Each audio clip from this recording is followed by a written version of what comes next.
So we'll talk a little bit about protocols, network protocols, internet protocols specifically, and what their responsibilities are. We won't go into great depth, but we want to give you a flavor of what's contained inside these protocols and what they define. So what does a protocol do? An internet protocol, it does a lot.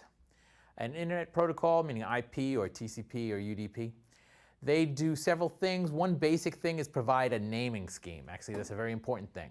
So IP, you've probably heard of an IP address. That comes from the internet protocol, and it's a unique address that every network component has. Every component on the internet has to have an IP address. And so each host and router gets assigned at least one of these internet addresses. Now, when you say at least one, basically it should be one to every network adapter. But a particular machine can have many network adapters. By network adapter, I mean hardware interfaces to the network. So if you look at a laptop, you'll often have a Wi-Fi adapter, but you'll also have a wired adapter and a wired Ethernet jack. You might not, depends on your laptop, but you might have an Ethernet jack where you can plug into the wall, right? So you might have two network adapters there, two internet network adapters. So you might get two IP addresses, one for each. Usually you focus on one, but it's possible to have more. So internet protocol, one very important thing it does is give this naming scheme, this unique naming scheme. Every machine on the internet has to have a different name. And now there are problems with this, right? Because IP addresses are not that long. IP addresses are four bytes, four single bytes. So you've seen them referred to as these like 128.254.27.33, okay? And there are four numbers separated by dots. So it's four numbers, and each number can range from 0 to 255. So there aren't that many addresses compared to how many network components there are these days. Because of IoT, there's so many things on the network, you need so many addresses. So there are a lot of challenges in dealing with that. We won't really cover those right now. But the idea is everything on the network has to have a unique IP address. Also, these protocols provide a delivery mechanism. So what we mean by that is that whenever you send a message from one machine to another machine, you've got to go through a sequence of machines. Okay, you've got to define a packet, a certain amount, a chunk of data, and it's got to be sent from machine to machine to machine because these machines are not directly wired together, not within radio range directly. There has to be a route taken, so it has to hop from one machine to the next. So these protocols define methods of doing routing, right? Of how you send a message through a sequence of machines to get to the destination you want to go to. That's one important role. Another thing is it defines the header, right? The header and the payload. So by header, so if you look at any packet, you can usually break it up to header and payload, maybe footer too, but let's just talk about header.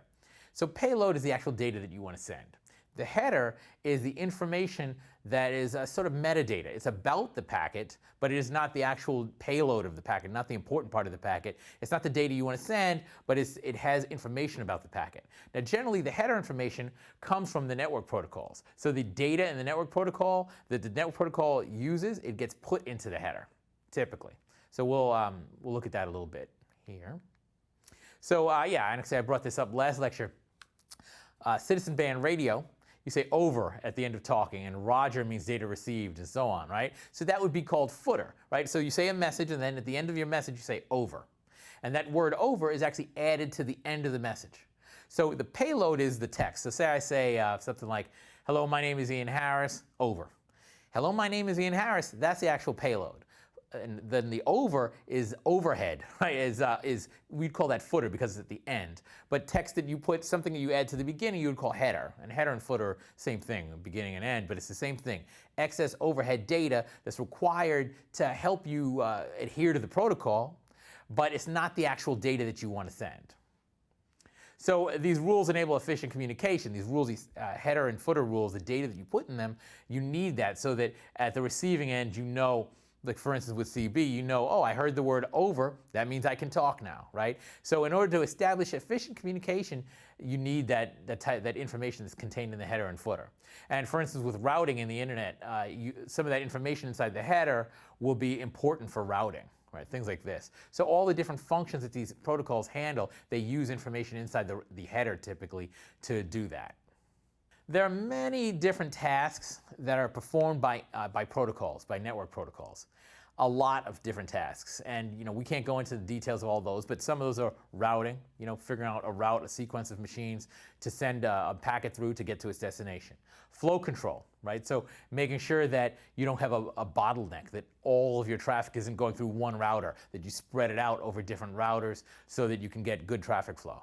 Arbitration. Arbitration means when you have some kind of a network segment where only one packet can travel at a time, and two packets want to travel, so say two machines want to send messages on this one piece of network segment at the same time, then somehow you have to arbitrate. You have to figure out which one gets to go first, right? So there are rules for all these things. And all these rules are encoded inside the network protocol. So the protocols define those rules. What do you do when two machines want to talk on the same wire at the same time, right? The set of rules, that's called network protocol. When you want to send a message from A to B, how do you figure out what the next node is that you want to send your message to, right? That's defined by the protocols and so on. So these protocols are very complicated in general. And because they're so complicated, what people have done is they've divided the protocols into layers. So OSI, Open Systems Interconnect model, OSI model, it presents what's called a protocol stack. Classification protocol. So it takes all the things that these network protocols do and it divides them up. So routing is one layer, flow control is another layer, arbitration maybe is another layer, right? It just separates them.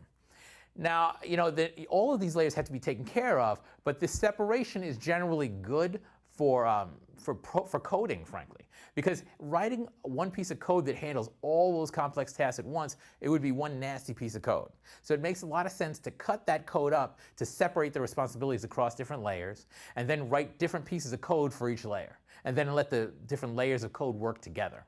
So that's what the OSI model does. It proposes a set of layers. Now, the internet uses a similar set of layers, maybe a more compressed version of that, but definitely the idea of taking all these complicated tasks and dividing them amongst different layers of protocols is a good thing to reduce the complexity and make the coding more manageable. So each layer has its own responsibilities, and each layer uses different data. So different data usually in the header, right? So for instance, if you're looking at routing, there's a layer that's doing routing, you're going to need to use routing information in the header and actually place routing information in the header.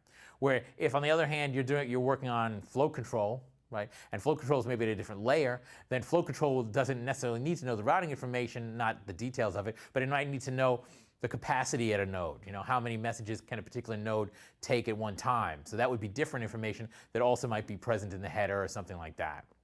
So each, or not in the header, but each layer uses different types of information to do its job. Thank you.